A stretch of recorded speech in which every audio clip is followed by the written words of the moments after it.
All right, guys, you are staring at what I'm referring to as the Fortress of Duckitude.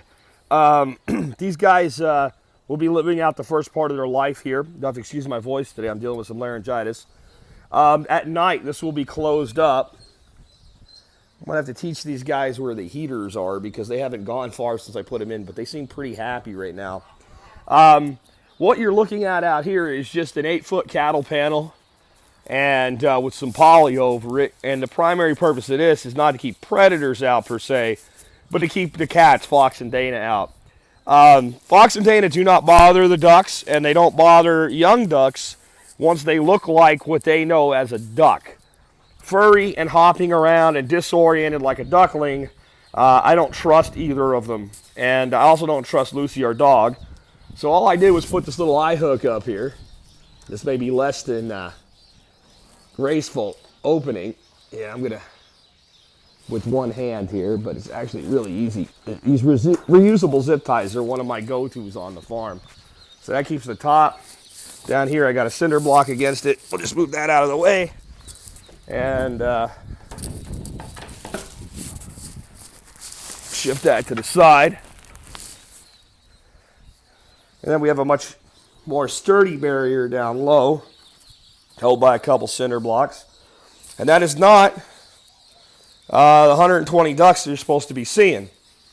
Again, Metzer shipped me partial. There's 65. There's 15 fawn runners. There's 50 golden layers. And there's 10 silver apple yards, which means I guess I'm just getting 5 more silver apple yards tomorrow. And then next week I'm getting 50 more layers, because even though I wanted to bring in the apple yards because they would present a different opportunity with selling baby ducks next year, I need egg production as well. So since we are not getting as many apple yards, I just, brought up 40 more layers, just brought the difference up with layers. And Metzer was great about it. And they're going to refund the difference because the apple yards cost more money. They kind of got hit on the shipping because I paid 1 shipping and now they're shipping 3 shipments, but they were happy to do it. And with all the confusion and problems this year, John Metzer himself called me last night. Guys, that's customer service. And anyway, let me get in there with him. I want to show you how we have things set up.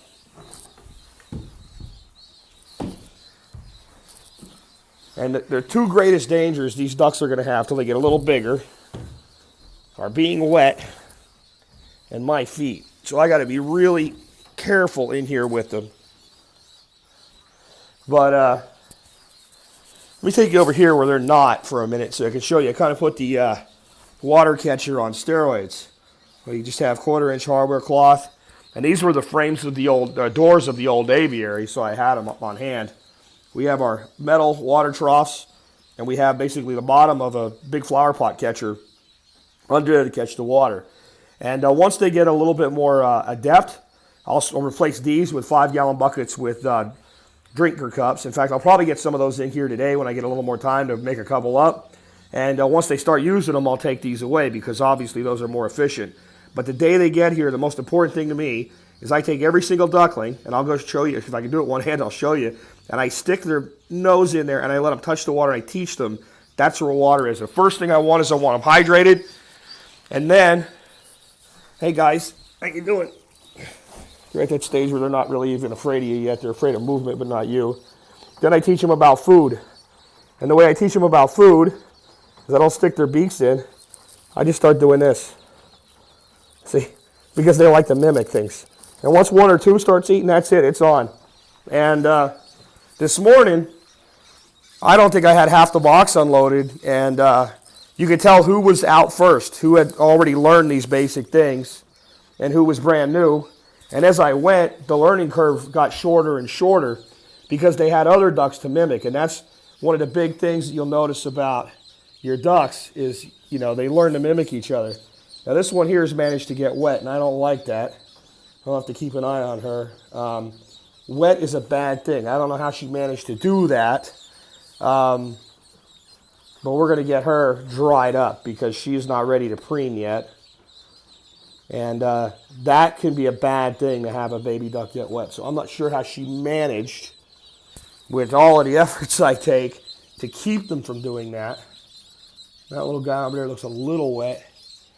But everybody else is really bone dry. Let's see how you're doing. Yeah, they got a little bit of wet belly to them.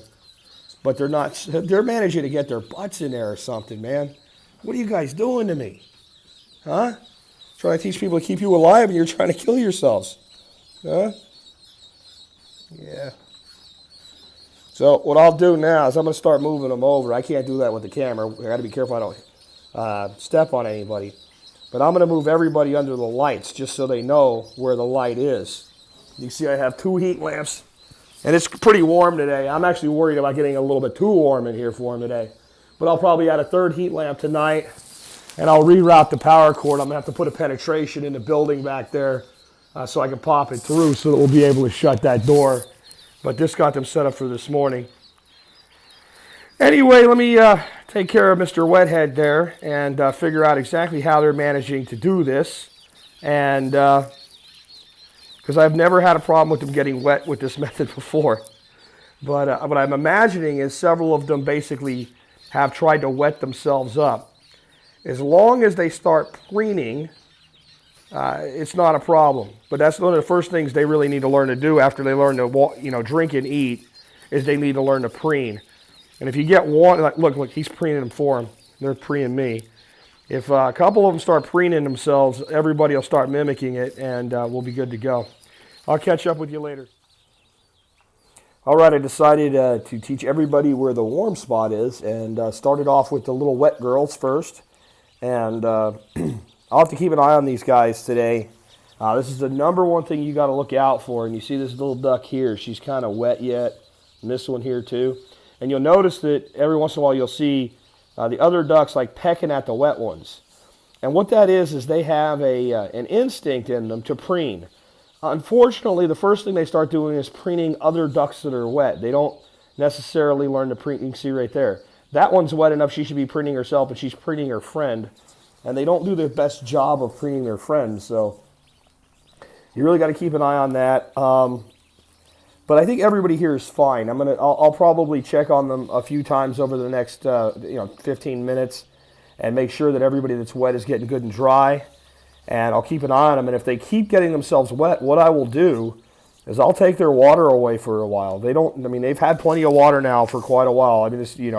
They have to have water at all times is really kind of BS. No creature has water at all times in nature. My ducks spend a lot of time on the farm without water every day. They always have to have access to water, especially in the heat.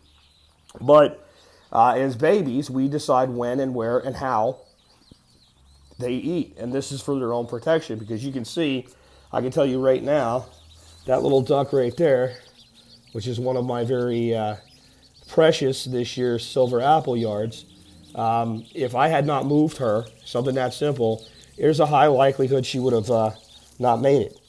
Because they love rings for some reason. They love to attack rings.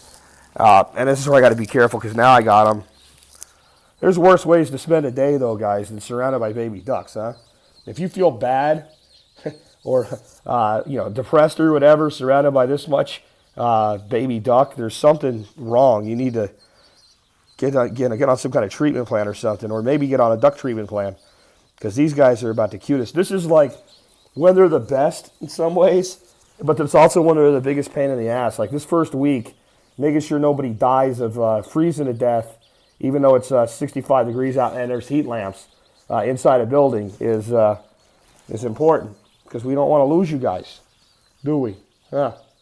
Say, I'm a fawn and white runner duck. I'm going to be pencil neck. There's going to be lots of pencil necks this year. So I spliced this one into the first episode. I don't do a lot of editing with these, but YouTube Editor has gotten pretty quick at splicing videos together. You content creators out there, some of you don't even know that you can use it. All you do is go to youtube.com/editor when you're logged in, and you can do all kinds of cool stuff right on YouTube without using editing software. Anyway, guys, I'll catch up with you tomorrow with episode 3, season 3, and it'll probably be another box of ducks.